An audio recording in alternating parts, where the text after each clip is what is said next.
உனக்கு அப்படி இல்ல. மதுரையில மீனாட்சி அம்மன் சிலர் சந்தோஷப்படுத்துறதுக்காக பேசுவாங்க, சிலர் பேசி சங்கடப்படுத்திட்டு போயிடுவாங்க. எனக்கு இப்ப சமயத்துல தான் குழந்தை பிறந்தது.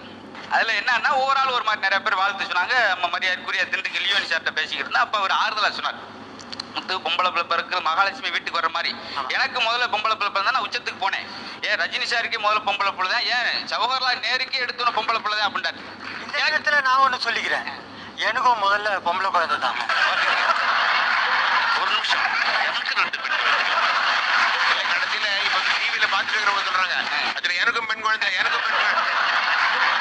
அது எதுக்காக சொல்ல வந்தேன்னா அந்த மாதிரி ஆறுதலா சொன்னா எனக்கு சந்தோஷமா இருந்துச்சு. சொல்லிக்கிட்டே இருந்தாங்க. அதுக்கடுத்து எங்க ஊர்ல ஒரு ஆள் போன் பண்ணாரு.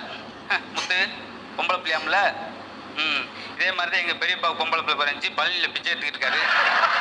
அடுத்த வரி சண்டால பாவிய. ஆனா உனக்கு அப்படி இல்ல, மதுரையில மீனாட்சி அம்மனுக்கு நீ அங்கே எடுத்துக்கலாம். ஐயா உனக்கு காலையில போன் இதுக்காயா பேசல அப்படின்னு சொல்லி இல்ல முத்து அங்க சிலர் பேசி சங்கடப்பட்டு உள்ள போய் 1 மணி நேரம் கழிச்சு வந்திருக்கான்.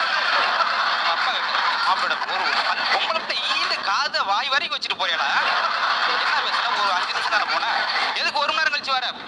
சும்மா இருக்கியா, நான் 5 நிமிஷம் பேசுறேன், மீது 55 நிமிஷம் அவ பேசுனா தோணு அதை நான் பேசி மேலும் சிரித்து மகிழ இப்போதே அப்புறம் நீ சும்மா ஓதாச்சும் பரவாயில்ல, நான் அந்த டாக்டரை கல்யாணம் பண்ணு படுங்கொடுமையா இருக்கு. என்னம்மா உசுர எடுக்கிறியா? அவர் தொழில் அவர் தான் செய்வார். அப்புறம் ஓட்ட மட்டும் தனியா வச்சு அர்த்தம். ஏங்க எங்க வாங்க அப்படின்னா 2 வருஷம். ஓ வாயா எருவ மாடு மாதிரி அசைஞ்சுக்கிட்டு போய் ஊரில் இருக்க மாவு ஆட்டு அப்படின்னா 4 வருஷம் அர்த்தம். சார் உங்களுக்கு எத்தனை வருஷம் ஆச்சு? உங்களுக்கு எத்தனை வருஷம் ஆச்சு கல்யாணம்? எனக்கு உள்ள கல்யாணமே ஆகலையா? மோரத்தை வாங்கிட்டு யாராவது பார்க்க மாட்டான், எல்லாம் பாராட்ட மாட்டேன், அப்படி ஒரு சந்தோஷம். எல்லாரையும் கூப்பிட்டு அங்க பாருங்க வானத்தை, இங்க பாருங்க, இங்கிட்டு போங்க அங்கிட்டு போங்கன்னு ஒருத்தன் ஒன்றும் சொல்லலை. அவன் பாட்டு போயிட்டாங்க. பகுத்தறிச்சலா ஆகிப்போச்சு. மதிய சாப்பாடுக்கு பின்னாடி வந்து டீ கடை போட்டு எல்லாருக்கும் டீ வாங்க அப்படின்னு ஆத்திருக்கான். அப்பயாச்சும் மோரத்தை எவனாச்சும் பார்க்க மாட்டான், அப்பயும் ஒருத்தன் ஒன்றும் சொல்ல. நைட்டு படுத்திருந்தப்ப 3 மணிக்கு ஊர்ல 4-5 வீடு தீப்பிடிச்சு எரிஞ்சிருக்கு. பூரா ஓடி போய் தண்ணியை மோந்து ஊத்தி அமர்த்திக்கிட்டு இருக்காங்க. இங்கிட்டு ஓடுறாங்க, இங்கிட்டு ஒரு சில கிளை ஓடுது. இவன் இடையில இங்கிட்டு போய் ஊத்துங்க, அங்கிட்டு போய் ஊத்துங்க, அப்பயாவது பாப்பாங்களான்னு சொல்லி ஊத்துங்க, அங்கிட்டு ஊத்துங்க. அதுல ஒரு கிளை வந்து, ஏடா குமரேசா மோதிரம் புதுசா ஊரோட்ட கிளவி, இதை காலையில கேட்டு நான் இதுக்கு இத்தனை வீட்டுக்கு தீ வைக்கிறேன் அப்படின்னு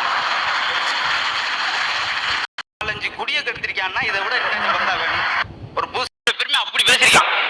தாயிண்டா அப்படி இருக்கும், தாயை மதிக்காதவன நான் இருக்கிறேன், தாய் போல ஒரு கோயில் இல்லை, குடியிருந்த கோயில் அப்படின்னு சொல்லி கொளுத்தி வாங்கிட்டு இருக்கான்.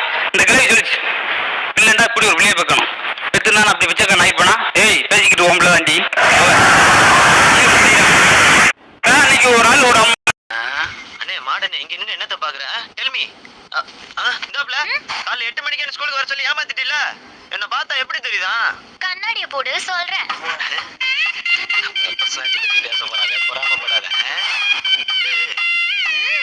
சூப்பர். மாடு மேய்க்கிறதுக்கு தேவையான 10 பொருத்தமும் பக்காவா இருக்கு.